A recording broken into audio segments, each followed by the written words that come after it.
தனியாய் போகிறாய். வழி தவறி வீட்டில் வந்த பறவையை போலவே பார்க்கிறாய். நீ கடவுள் எழுதி வைத்த மண்ணில் வந்த ஒரு கவிதையடா. அதன் இடையில் இரு உயிர்கள் செய்த எழுத்து பிழை பாவமடா.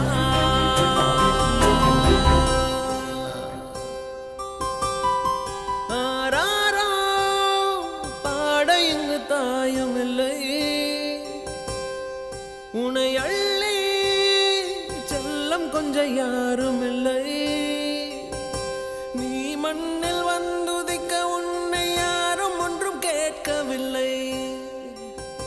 விதி கண்ணை மூடிக்கொண்டு தெருவில் இருந்த